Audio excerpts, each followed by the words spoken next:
Hello, everybody, and welcome back to 50 Shades of Tay. I'm Taylor Gonzalez, and my guest today is the director of Paris Hilton's brand new film, Infinite Icon, a visual memoir. I am so excited to be joined by Bruce Robertson. Bruce, how are you doing today? I'm good. Thank you for having me. I appreciate it. Oh, I appreciate you being here. I had the opportunity to check out the film at the Grove when you guys did your special Q&A screening, and I left the film feeling so inspired, and it was just such a great time getting to see it in a packed theater with a bunch of other fans and seeing how they reacted as well. So congratulations on just such a fun event.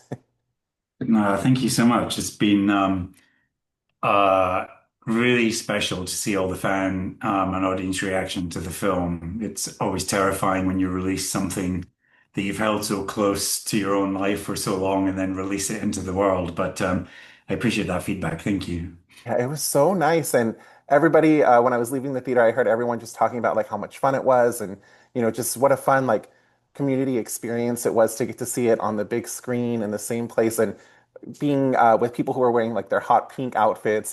It was just so fun. Yeah, it's the one thing like I usually wear all black, so Paris and I are like, oh, forever pink, forever black. But it was so I think it was really special to have it released in theaters because of that community experience. And one of the things I really observed with Paris is like she really does know how to bring people together. And I think with everything else that's going on, I think it's good for people to come together, have some in real life uh, interactions with other friends, other fans, and theater is such an important shared experience, isn't it? So I think that was special to us just to see everyone come together and just enjoy movie and come out kind of talking to each other about it, about their experience. It was really special. Was it always planned to go to theaters, or was there ever a point where you guys thought maybe it would go to streaming? We were initially just filming, thinking we just wanted to create like a really great film. And then we weren't sure whether, we were going to push it to streaming, whether we were just going to release it on YouTube because Paris's uh previous documentary, This is Paris, was a YouTube exclusive when they were, doing that. And, it's at 81 million views at the moment. So we were exploring all avenues. And then the CJ Group, who's our distribution partner, they've been doing a lot of work they've been really behind a format called the ScreenX Oh yeah. experience. And also like investing in the 4DX experience. And so music and concert films are something that really lends itself to those formats.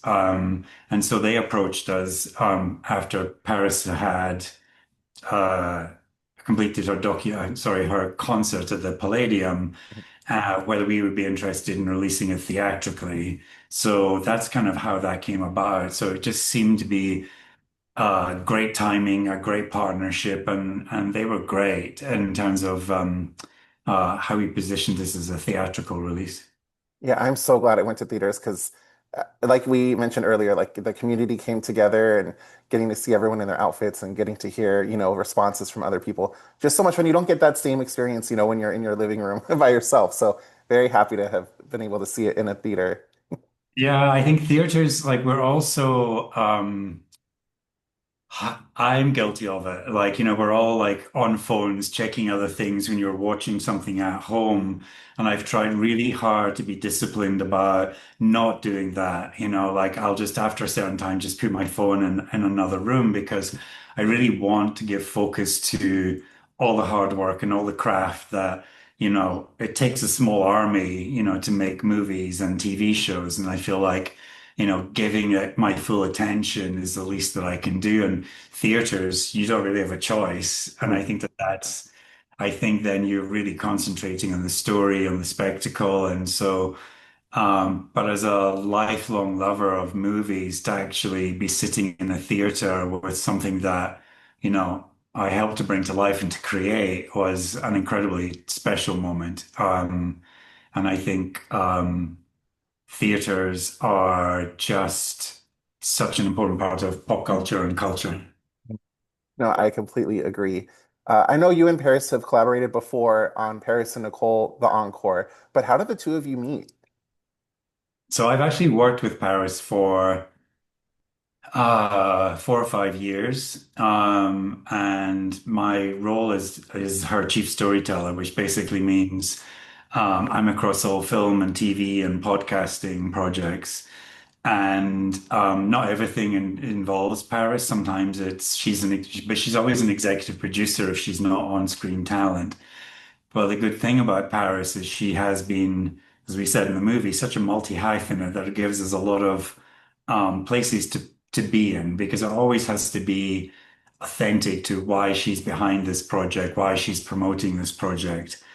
But, we did a podcast together in 22, I think it was, maybe 23, called The History of the World's Greatest Nightclubs. It was a big podcast for iHeartRadio, who's one of our key partners.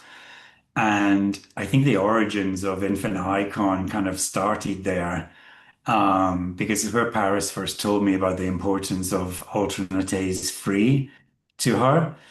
And what we wanted to do with our podcast was really show how important nightclubs and nightlife are also to culture, because it's another area where community comes together.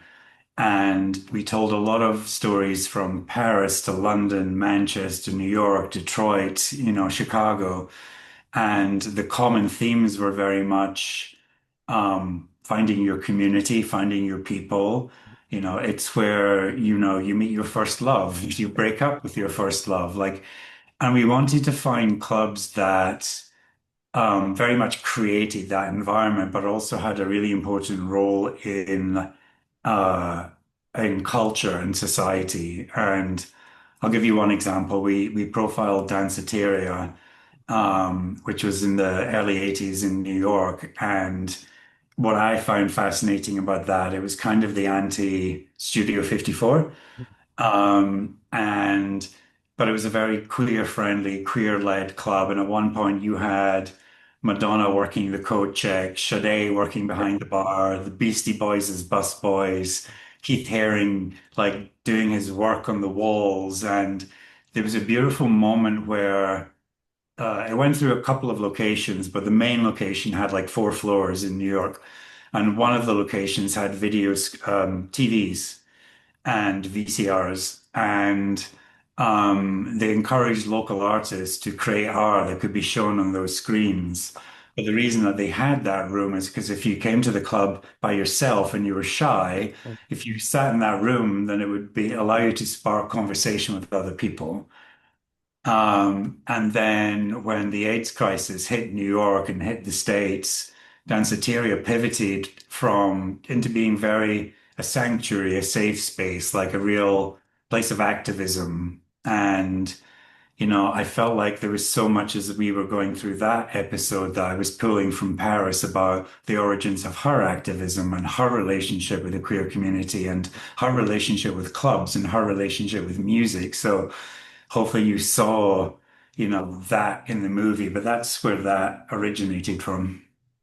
That is incredible. And I never knew that. So that's a really cool idea to have the TVs in the room to spark the conversation for people who, might be a little bit shy and need a little bit of encouragement.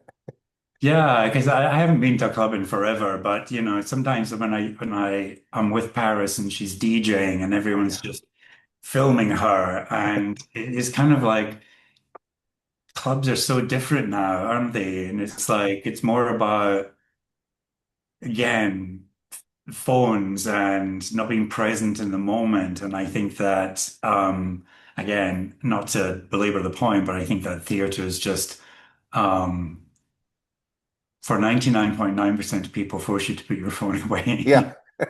No, I completely agree. It drives me nuts when people are checking their email or playing Candy Crush or whatever they're doing Yeah, on their yeah, a phone. sudden flare of light coming up from somewhere. Yeah, it's like everyone else here, you pay the money to be there, you're Yeah, taking time out of your day, you want to appreciate the art. So you and I are very much on the same page when it comes to that. yeah. So I was curious, what is it like getting to collaborate with Paris on all of these various projects? Um, she is a very creative person. She loves nothing more than she loves crafts. She loves collages. She loves making mood boards. And you know, when I really got to know Paris and how she creates, a lot of it's very visual. It's like, she just builds worlds, builds ideas, and takes it from there. And I think that's very much where the visual memoir idea came from because, you have one of the most photographed women in the world, with all of this imagery over 20 plus years. So how do you capitalize and use that to create a story? But she's very creative. She's very collaborative. She's also a very good producer. With Paris and Nicole Leoncourt, I can give you a little bit of an inside scoop on or information on that one. Like the original creative didn't have them going back to Arkansas. But Paris very much pushed for that, wanted that, and made it happen. Actually invested some of her own money into making that happen because she knew that it was something that the Simple Life fans would really, really want to see. And it was also really important for her, Nicole, to go back and see everybody. Mhm. And I think hopefully what people saw in that part was there was a genuine affection between everybody, about that. And she's a very good producer, but also she gives you um, a lot of trust. I think it was easier for me because I already had an existing relationship with Paris. So when we started talking about some of the subject matter in the film, I think it would have taken somebody else longer because you have to build that trust, that relationship. And I think that that's why she did feel more comfortable talking about some of the darkest moments, in her life. Um, does that answer the question? No, it does. It does. And yeah, it was so interesting to learn so much because when I went in to the film, I didn't really know what to expect. I tried to avoid the trailers and avoid the marketing because I already knew I was going to see it. So when I went into it, I didn't know like how much of it was going to be the music and how much of it was going to be, her life and how much of it was going to be her growing up. So I learned so much and yeah, I just left really feeling inspired. Even now, it's been a couple weeks and I still feel like what an inspiring film and I'm just so happy to have been able to see it. That makes me happy because I think that's what we wanted. We wanted people to leave feeling uplifted, Yes. and the thing that I've always found with Paris is she's not bitter about the things that happen. She's moved on. Mhm. She reflects on it. She understands it. There are certain situations and people she may not forgive, but she's never held on to that. And I think that was something important we tried to sort of convey in the film, and also convey that her advocacy is not something that's just for her brand. It's something Right. that's very deep and very authentic to her. And, you know, um, uh, the template for me that I wanted to follow was very much Madonna's Truth or Dare, which also moves from documentary into concert and back again, because what I was trying to do was to give more context and depth to the songs. Mhm. Like If the Earth is Spinning was the first song I really my ear kind of clocked onto because of the lyric. It's makes me go up and down, I leave the past, I'm not who I was in the aftermath. And I felt like that was a really interesting song to put at the end of that chapter where, she goes into the sex tape and everything that happened around that because that's very much her. She's like, okay, I'm just going to get through this somehow. And we all love a good pop song where it's about dancing your way through pain. Yes. Uh, in the visual memoir, Paris talks about how music saved her life. And I was wondering if there is a particular song that has a special meaning for you that you've gone through life with. Um, yeah, I mean, I love music. Music has always been such an important part of my life. Um, I love music. And that was another thing that we wanted to bring out, which was a love letter to music, Mhm. because music soundtracks all of our lives, doesn't it? Like we can all hear a song, we're transported back to a moment or a mood or a time.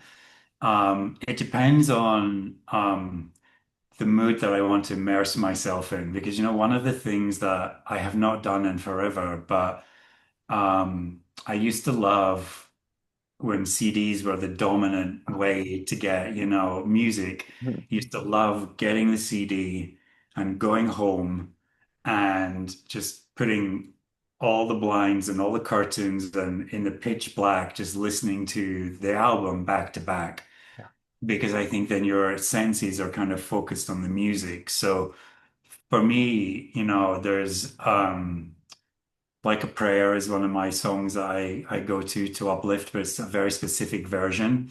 Mm. It's the version that's on Madonna's Finally Enough Love number ones. Oh, okay.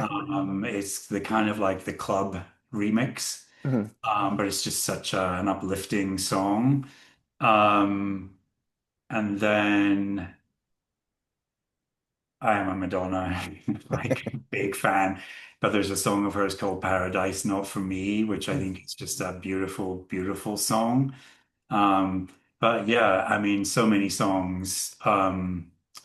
I was a whole big Britpop fan, Mhm. with Oasis and Blur and all of those songs. But Madonna, Kylie, Marina, the Swedish singers Tuvi Lu, Tuvi Styrke, all of them, I just think music is a gift. And I'm such awe of people who can write songs and melodies. I think it's a beautiful gift. Yeah, no, I completely agree. And I loved getting to have the musical performances, sprinkled throughout the film of Paris's songs that are featured in the visual memoir. Did you have a favorite?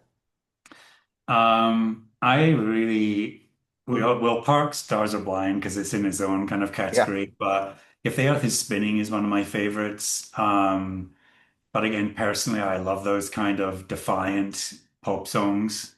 But I also like Without Love, Mm. because it's such a wave your arms in the air, like that you just don't care kind of song. Uh-huh. So those are the two from Infinite Icon that I really love. And there was one song that she actually recorded in the 2000s. And I think you can find it on YouTube. It's called Jailhouse Baby. Mm. And Paris sent it to me. We were kind of diving into, each of the chapters, and I really wanted to find a way to use that song. So try and find it. It's this incredible, like 2000s, almost Britney-esque song Ooh. that she wrote after she came out of being in jail for the DUI. And it's also quite defiant. Mhm. And it was really interesting for me as to how she was always using music as a form of expression. And I think it's a lost gem, but we couldn't figure a way to weave it into the narrative that made sense. But I'd encourage people to kind of check out that song because it's a really fun 2000s um, slightly defined but upbeat pop song. Ooh, okay, I'm gonna look it up after this. I'm very excited to check that one out. Did you have a favorite scene to work on when creating this visual memoir? Um,